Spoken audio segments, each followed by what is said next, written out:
AngryJoe here, and I'm with both co-founders of SledgeHammer Games. We are talking Call of Duty Advanced Warfare. Thank you guys so much for taking the time to speak with me here. A little exclusive. This is awesome. This is awesome. Now, I must admit that I haven't played a lot of the recent Call of Duties. I kind of got Call of Duty'd out, so to speak. I felt like it just needed something else, something to really pique my interest. And I'll admit, when you showed off the first reveal that had Kevin Spacey, I'm like, what game is this? What's going on here? I'm intrigued by the story. And then obviously the biggest thing is the change in setting. We're going into the future. So I'm interested. So tell me a little bit about, how did you get, first off, how did the Kevin Spacey thing come along? I love him. He's one of my favorite actors. Ours too, yeah. We wrote this story, and we've been working on this story for 2.5 years, and hopefully that in itself will, compel you to play the game, because that's one of the things we want to do, make a great story. And as we're writing the story, we have this great character called Jonathan Irons, and when you're writing, you're thinking about who's going to play it. And Kevin Spacey was the guy we thought of. 2 years later, when we're looking for actors, we suggested it to Activision, and they're like, let's go get him. Wow. Yeah, and he was quite interested. Yeah, he was? He knew about the Call of Duty franchise and everything? Yeah. He wanted to... He played the last couple. Yeah. No! Oh, yeah, he played more than you. Yeah, I was going to say, you're getting out Call of Duty by Kevin Spacey. Yep. That's cool.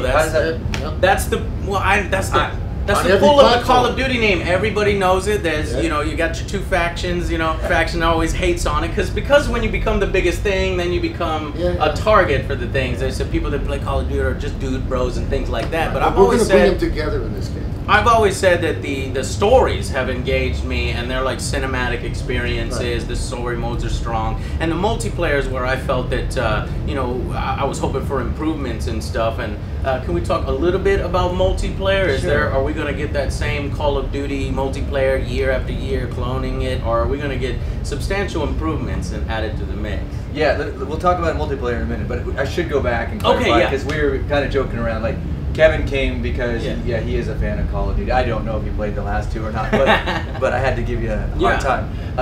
But he saw a chance to interact with new fans, right? Your fans of Call of Duty, in a new way. And man, he's been awesome. He's been super enthusiastic. He wants, and we want to deliver like a great narrative, like House of Cards, a relevant narrative, relevant and impactful, right? Like, who doesn't want something as emotionally impactful as Frank Underwood in Call of Duty? I want that. Glenn wants that. Kevin wants that. You want that, even though you're not going to probably admit it just right now. No, I'm in. Like I said, I'm intrigued by it. I want to play the story mode. How long is this experience going to be? Is it going to be a substantial story mode here? I mean, we wrote a great story, and the truth is that we're putting together. The game is just about done, but we're putting it together now and polishing it. So a real count, I haven't gotten the size of it, but it's a really compelling story. And you know what? He comes and he brings his Oscar-winning performances to our game, man. The guy is. You see him in person, acting in front of you. It's an honor. Yeah. So, what new elements are being added to the Call of Duty formula because of the change from modern combat to futuristic combat? Yeah, that was a really great start for us. Coming out of MW3, we've heard from fans that, it was time to innovate. Let's do something new. Just like what you're saying. Hey, give me something new, man. And so we took that on, full steam, like, hey, we got to figure out a way to change how you play Call of Duty. And almost immediately after MW3, well, the exoskeleton became the catalyst, right? The advanced soldier and everything the exo can do, from strength and speed and cloak and climb and new toys and directed energy weapons and abilities and vehicles. I mean, geez, pick it up, Angry. You're gonna figure it out. Your fans are gonna love it. This is new. Didn't you want to say it made you smarter? Well, sitting next to you makes me look smarter, but I don't think the exo makes me smarter. But it does give you new information, augmented reality. It doesn't. No, it doesn't make me smarter. But it gives us a lot of new toys. Like, this is Call of Duty that you've known and loved, meaning that when you pick it up, it's going to feel, the great gun-on-gun action like you've known from the MP experience.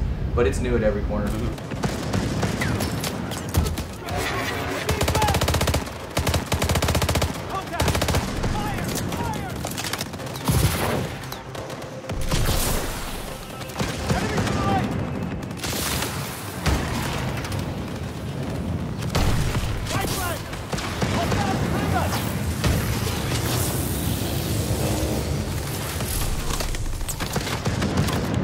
next gen experience now on the next gen consoles. Yeah. Are we going to get an increase to the player size? Is there any innovations on that side, on the multiplayer side? Well, we can't get into the multiplayer too much, other than to say that the exoskeleton that you see and all the great things that come with it go across the game. So use your imagination, and pretty cool. So obviously, Futuristic Warfare. Are we getting any creativity with the guns? Maybe some new melee attacks? Because obviously you're wearing an exosuit. Right. Yeah.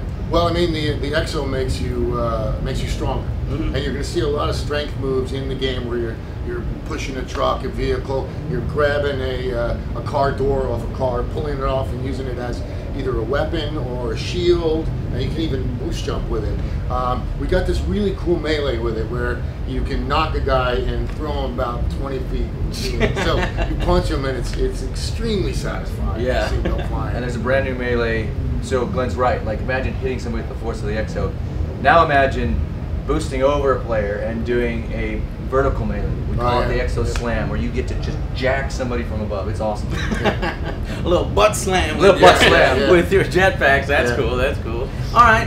And so is a lot of that. Gosh, I keep going back to multiplayer because that is the Call of Duty experience. You know, that's what extends the life of your games over a long time, and you've built such a rabid community base, and it's tough for me not to ask. I just wanted to know if those factor into multiplayer, jetpacks and all those different types of attacks, perks and unlocks like we've seen before. Well, one of your fans, or listeners, or Twitter buddies had asked about guns. And new weapons classes. Hey, we got a brand new weapon class. It's weaponized energy or directed energy weapon class. Brand new to Call of Duty. It's essentially, imagine sort of the ability to use a battery to power weaponized energy, and as long as you manage that battery and don't overheat your weapon, you don't have to reload, and that's pretty cool and different. But even all the other weapons, I mean, we've everything had to be redesigned. I mean, you're going to see some of the ones your AK-47s but what we did is they've all been advanced. They all have new sound effects. They have new VFX. So they look and they feel that they're really powerful, and everything has a nice upgrade to it. So you see a lot of new stuff. And that's pretty awesome of you. You read the Twitter and you take feedback. You've seen some Twitter comments. Even the founders are still out there on Twitter taking feedback. Every day we hear it all the time. At Michael Conn. Okay, leave us feedback. Glenn Schofield. Okay, well, so thank you so much for taking the time to speak with us. Thank you, man. I really appreciate it. Thank you. And we'll see you guys on the next Angry Joe Show.